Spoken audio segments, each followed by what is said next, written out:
Freedom, it isn't free, but I still believe in my freedom, so my mind can see. Please let me be free. Please let me be free. Freedom. Freedom. Let's talk about how I got free from $20,000 in debt. Alright, let's go. What's going on, people? It's your boy Kalechi back with another video. If this is your first time around these parts, hit that subscribe button. If you enjoy anything that we're talking about on this video, hit that like button. Turn that thing blue. Look at the light. The light is on the right color. But anyway, welcome to the video. I apologize for singing at the very beginning of this video, but I thought it would be a little bit of entertainment for people to laugh at me, because if you can't smile every day in your life, then what are we really doing on this earth? But anyway, in this video, I'm gonna be talking about how to pay off debt quickly and how I was able to get out of $20,000 in debt in about 6 months or so. But before we get into that, there are two things that we first gotta classify, and that is the ways that people attack their debt. All right?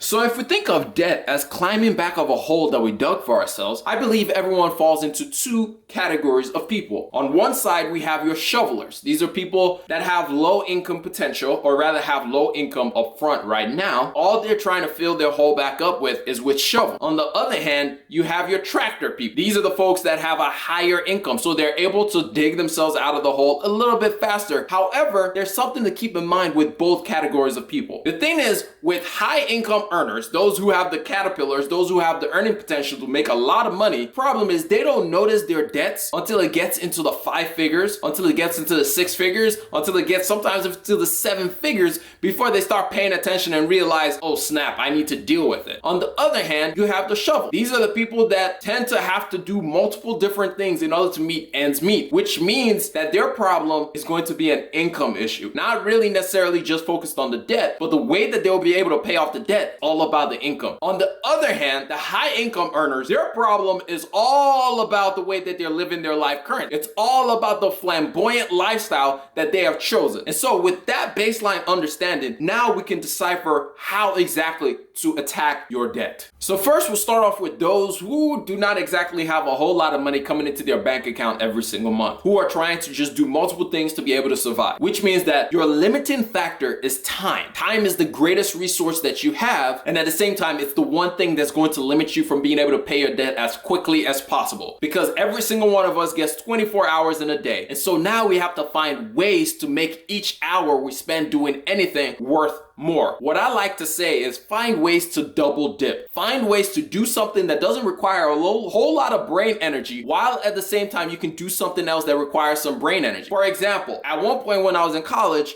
I worked a job where all I had to do was sit at a front desk. While I was sitting at the front desk, I would do my homework. So in the same way, can you find jobs apart from your main income source? Can you find other side gigs that requires not that much brain activity, where you can also find things that can bring you money that requires your brain activity? Can you become a social media manager while at the same time you may be babysitting some people? In other words, you may not require that much time for you. All it requires is brain energy. On the other side, babysitting requires just your time for you to watch over the kids, and most of the time you don't have to do too much. So your issue is trying to figure out what are things that I can do to make sure that I'm bringing in more money into my bucket to make sure that I can just make the most of every single hour that I have each and every day. Now, for all my high income earners out there, your problem is not time. The fact is, you have money coming in on the regular. Your problem is a little bit more difficult to fix because it's more mental than it is actual issues that you need to go work hard or anything like that. Somebody told me one time, the hardest working people are not those who make the most money, unfortunately, but that's how society is. So your issue is all up here. It's all in between the ears. It's you realizing that nobody cares about the car you drive, about the clothes you wear, about the house you live in, about any of these things. Nobody cares. And the moment that you realize that nobody gives a flying flip about you because everybody is in their own world, you'll free yourself. And then you'll be able to start taking control of your life. And then you'll be able to start handling all the things you know you ought to be handling.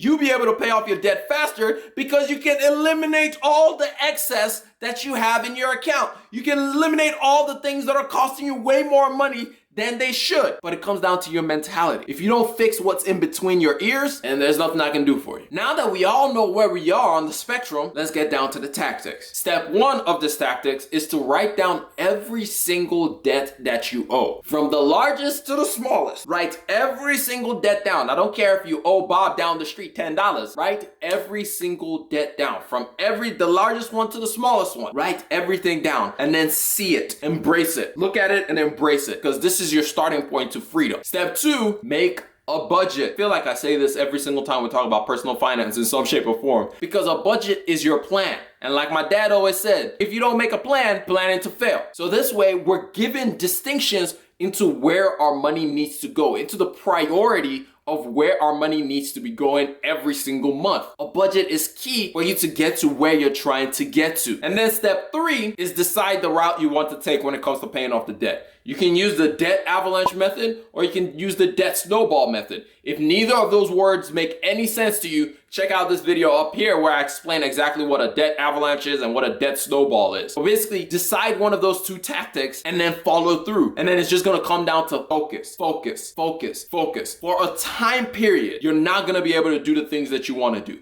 You're not gonna be able to live the lifestyle that you dream of living just for a brief time period. And I'm gonna steal this quote from Dave Ramsey because it really helped me when I was trying to get out of debt. Live like no one else so you can live like no one else. Do this for a short period of time. I'm not saying you sacrifice every single thing, but at the same time, I am saying that you will have to make sacrifices. You're not gonna be able to progress without making certain sacrifices, but you're just gonna do it for a short period of time. And I promise you, when you get this down, when you're able to do this, everything looks much, much, much brighter for you. These were the steps that I had to take in order for me to get out of debt. And like the song that I said at the very beginning of this video, freedom isn't free. It's gonna cost you something. For some time, you're gonna have to pay the price if you want to get out of this jail, if you want to get out of these shackles, if you want to be free. So the question you have to ask yourself is, am I willing to pay the price in order to be free? But anyway, that's all I got for y'all. I hope y'all learned 1, maybe 2 things out of this entire thing. And if you did, hit that like button. If you enjoyed it, hit that subscribe button. But I'm gonna catch y'all up on the next one. Remember, generosity is always greater than greed. God bless each and every single one of y'all, and I'm out.